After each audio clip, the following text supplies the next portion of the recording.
يا أيها الناس إنا خلقناكم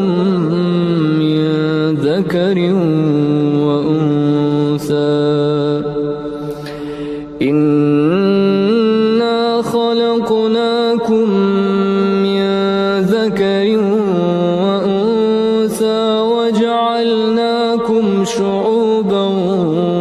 وقبائل لتعارفوا إن أكرمكم عند الله أتقاكم إن الله عليم خبير. بسم الله الرحمن الرحيم. اللهم صل على محمد وآل محمد. اللهم صل على محمد وآل محمد. عقيدتنا في عدد الأئمة في بند مندن في توتال إمام ببن دوا ببن أرداد باو نلاد الله صلى الله عليه وآله وسلم ونعتقد في بو أن الأئمة وندم إمام ببن الذين لهم صفة الإمامة بن بأن دهور ما هنو ماري صفاجي إماما كنغو الحقة جوجو هم كو كامبي وني مرجعنا يعني روتور بمندن في الأحكام الشرعية كنياو جسرية يانكو كوي بن دو روتي توتودن باو نلا دون فئي هاندي كادي مكالا جيبي كي كونتو يارتا انن كوي بن دو روتي توتودن المنصوص بأن دهور ما هنو توقع عليه دو مبي بالإمامة إماما كنغو كو بن دون نلا دو صلى الله عليه وسلم تودينو وندما ونا إمام جماعة باو مبي إثناء عشر إماما كو بإمام بسقو إليدو نشا تؤديك عليه نمبي النبي جون صلى الله عليه وآله جميعا بفق بأسمائه نلا ندري بين دماء بدن نلا ندري بين دماء بدن سيهي كدفت مدن دارن الكافي للكليني إن دون كبير دي حديث كان لا تؤدي نمبي بسقو إليدو نعم. سيهي كدفت أهل السنة يهن دلائل الإمام للتبري أندون نفيلي دار ينابيع المودة للغندوزي الحنفي أندون كاد نفيلي يهن كنور الأبصار للسبلانجي أندون كاد نفيلي يهن كفرائد الشمتيني on kadi no filli kanela do toddi wonde man lontotobe be ben ko be sappo e dido be noddinde mabbe den tay ko be do imamu be ka do bayti ala nahawi tali ala nahawi summa nasal kana do biasma'i summa nasa al mutaqaddimu minhu ala man ba'dahu yilti kadi ha hin kala imamu jo fewdido o toddo aro bawo makko do yo fejjude نعم. ala nahawil ati wono none woni arde do ni arano mabbe on bonelaado toddino aranu non ko Abul Hasan Ali ibn Abi Talib al Murtada hikidon Abu Muhammad al Hasan ibn Ali az-Zaki hikidon عليكم السلام ورحمة الله. Abu Abdullah al Husayn ibn Ali sayyidu shuhada hikidon Abu Muhammad Ali ibn al Husayn Zainul Abidin Jawabon Abu Ja'far Muhammad ibn Ali al-Baqir Jegabon Abu Abdullah Ja'far ibn Muhammad as-Sadiq Jedabon Abu Ibrahim Musa ibn Ja'far al-Kazim Jertabon Abu Hasan Ali ibn Musa ar-Rida Jenayabon Abu Ja'far Muhammad ibn Ali al-Jawad Sapabon Abu Hasan Ali ibn Muhammad al-Hadi Sappo e goabon Abu Muhammad al-Hasan ibn Ali al-Ashkari Sappo didabon Abul Qasim Muhammad ibn al-Hasan al-Mahdi ajalallahu farajahu sharif wa huwa al-hujja kanko woni hujja on fi asrina e bu jamanu meden do al-ghaib wirni do al-muntazaru habbita do ajalallahu ya Allah yatti farajahu yolde de makko den wa sa'ala odina makhrajahu yaltugol makkogol li yamla al ard fi yo hebbi leydi din liyamla al arda adlan nundal wa qistan e peewal ba'da ɓaawo ma muli attindi hebbinama zulman wa jawran. نعم aqidatuna fil mahdi fiɓande men nden e oɗo innal bisharata no kumpitande weltareji ɗin bi zuhuril mahdi e feeñugol mahdi min woldi fatima kara ko jeeyaɗo e ɓiɓɓe fatima fi akhiri zamani ka sakkitode jamanu liyamla al arda qistan fi yo hebbinir leydi ndin nunɗal wa adilan e peewal ba'dama muli atti zulman wa jawran ɓaawo ndi heewi tooñe e jaggu sabitatun ɗum no tabiti anin nabiyyi no yiwi e nelaɗo sallllahu alayhi wa alihi bittawaturi no waɗi mutawatir wa sajjalaha hino aresiri ɗum almuslimuna julɓe jami'an ɓe fof fima rawuhu e konko ɓe filli min alhadisi anhu e hadisa yurɗo e nelaɗo ala ictilafi masharibihin e luutodirɗe yani faamuji maɓɓe ɗin e fillayeji ɗin masharib yani laawi maɓɓe ɗin mo kala no filli e ɗatal mum walaysat hiya ɗum ɗo laataki bil fikirati muhdasati ko fikira mustahdasati ko fikira fuɗɗaɗo ma sincaɗo inda shi'a wona shi'a fuɗɗi ɗum de dafa ilayha intisaru zulmi yani hino duñi sabu ɗum ɗo sakagol tooñe wal jawri fa halimu bi zuhuri man yuzhiru l arda min rejisil zulmi yani ɓe woodi kamɓe shi'aɓe ɓen wondema goɗɗo feeñoyay e leydi ndin man yutahhiru l arda on mono laɓɓina leydi ndin min rejisi zulmi immorde e soɓe tooñe ɗen kama yuridu wano allah faalira noon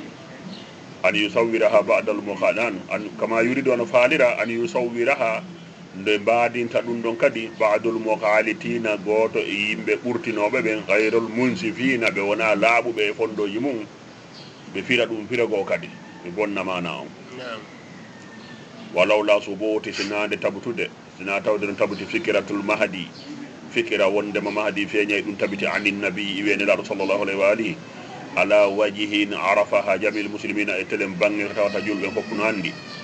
wata shabba'at ɗum woni ko sakiti tabiti fi nufusin ka wonkiji maɓɓe wa'ataga duha ɓe fiɓi ɗum lama kana latano ko yatamakkanu no weeɓana mudda yani madda ul mahdi nodditotoɓen mahdi ɓen fil qurunil ula gilande maha gile arane kal kaysaniya wano ɓengol ndefedde wetende kaysaniya e wal abbasiyina e abbasiyankoɓe wa jumlatu min al ulwiyina e dental tawaɓe ko alawiyankoɓe wa gayrihin e ko wona ɓeɗo min khidati nasi e yimɓe ɓe anduɗa hoorema ko janfotoɓe wastiglali hadil aqida e sabu sokolirgol oɗo aqida fihin e maɓɓe talaban ka ɗaɓɓugol lil mulki fi laamu wassaltan ɓeɗo kamɓe kako wonnoɓe contre feeñugol mahdi fi yo laamu maɓɓe tabitu e fi supportere maɓɓe tawtuɓe fa ja'alu ɓe waɗi iddia ahum nodditagol maɓɓe almahadiya ɓe noddito ɓe waɗi buyyalte e kaysaniya e abbasiya e alawiya nodditiɓe mahdi inna ko min wiyete mahdi fi affaire laamu e ñaama ko iddia ahum nodditagol maɓɓe almahadiyatil kasiba fenuɗo tariqan ɗum woni laawol litta'asiri fi yo battin alal ama e dow yimɓe ɓe fof wa basta nufuduhum alayhim ɓe weeɓitana ɓe faaleji maɓɓe ɗin e dow maɓɓe mo kala en to ko wona goɗɗo nodditi ɗo fewn ɗo ka tawya ko min woni maadi goɗɗo an dañtir jawle ko woni natude ɗo wona hano enen noon ma a imanina wondude gomɗingal men bi sihhati dinul islami saabu e sellugo dinal islamu kan wa annahu no kaɗo dina khatimatul adiyan kankon timmode dinaji ɗin al ilahiya wala natarakabu en habbitaki hande kadi dinan akhara dina gol islahil basari fi moƴƴintingol oɗo bani adama wa ma amanu shahidu e wondude kala ko wonɗen seeditade min intisari zulmi e sakitagol tooñe wastishra'il fasadi e sakitagol bonondaji fil alami ka tagore ɗo ala wajihi e dow bange la tajidu wawata heɓanade lil adri nun ɗanngal wasalahi e moƴƴerde mawdi ugadami embere ka teppere waɗoto heɓotako filma maliki morde e mamlakaji ɗin alma'amurati wona ɗe wurniteedi wiyete gouvernement ji wa ma amanara e wondude ko wonɗen e yiide min infika il muslimina ka ñifugol julɓe ɓe ñifira anfusahum hoore maɓɓe an dini hin julɓe waɗa in i kaafu yani ɗaɗinana hoore mum dina mum kam harano gollude ko ɗaɗinino kam wa taatili e olɗingol ahkamahu ñawoje l'islam de ko wonite olɗingol ko accigol gollirgol wa idal isaru uttila hara gollatande kadi yani e olɗingol ñawoje l'islam de wa qawaninihi e sariyaji l'islam de fi jami'il mamarifi dene nagama gouvernement ji ɗin al islamiyya ka leydi l'islam wa adamu iltisamihin e wasagol waɗitagol maɓɓe bi wahidin e gotum pet minal alfi e nder wulure yani sariyaji l'islam ɗi so yoni wulure jama jaɓali waɗitade e gotum ɗum tawa mina hakamil islam e ñawolde islam nahanu enen noon ma kulli zalika wondude ɗum ɗo ho la budda feere wo ala an nantajira ɓe habbitoɗen alfaraja yolɗene nden bi awdati dini fi ruttitagol ka ɗo dina al islami ila quwwatihi ka arta ka doole makka wa tamkinihi e weeɓingol ka min islahi e moƴƴintingol hadal alamu nde ɗo tagore almunqamisu mutunde bi katrasati zulmi oɗo katrata ko luɓaɗo e ko wonta catastrophe ko luɓaɗo e haala go na arabu e bonondaji toñe ɗin wal fasada summa la yumkinu leftilatata ko weeɓata an yauda dine l' islami nde l'islamu dina l' islam ka ruttitoto ila quwwatihi faade doole makka wa saytaratihi e wurtagol makka alal basari e dow ɓandike on amatan ɓe fou yani no waɗen ɗo ni en wata naɓude dina kanka wurto e adnan fo julɓe yimɓe fof wona julɓe wa huwa ala ma huwa alayhi e hara dina kan noni ɗo ni alyawma hande wa qabla alyawma e ko adi hande min ictilafin e lurralji mu'taniqiyya yondinoraɗi fi gawanini yani mo kala no yondinori fedde mum fi gawanini e sariyaji muɗum wa kame ñaworeji mo fi afkarihim e ɓijande maɓɓe anhu e dina kam wahum kamɓe ala ma hum alayhi ɓe woni ko ɓe woni ko hande alyawma wa qabla alyawma e ko adi hande minal bidayi immorde e piiji sincaɗi wa taharifati e oñandeji fi gawaninihi e sariyaji dina kam wa dalalati e majjereji fi iddi a atiga leydi tandeji maɓɓe mo kala inna kañum jogui dina laaɓu ka kan naam la yumkinu latata ko an yauda din nde dina kan arta ila quwwatihi ka doole makka arana illa ida dahara sina tawa feeña ala ra'si e hoore dina kam muslihun azimu moƴƴinowo mawnuɗo yeji maw o moɓidira alkalimatu konngol ngol waya rudda o ruttita o pottina aniddide dina kan tahrifil mubtilin o yani oñandeji bonnoɓe ɓen wa yubtili o bonna ma ulsiga bihi ko nota e dina kankon ma ulsiga bihi ko nota e dina kanko minal bidayi e bidiyaji wattaɗi donginne ko sunna en daari fewndo ko wiyete ko sunna kon fof en daari temedere en tawa ko gotum kusi wonay toon sunna ko heddi ko fof ko ma ulsiga yani biddin minal bidayi ko ɓuuri sattude noon wiyoɓe ɓen no contre bidia hum munhasimina fil bidia kamɓe he mutkadere bidia ɓe sonkatoɓe fi bidia goɗɗo nawni waali wata ɓanto dewre en nayiɗa ñawɗo no yan satti ka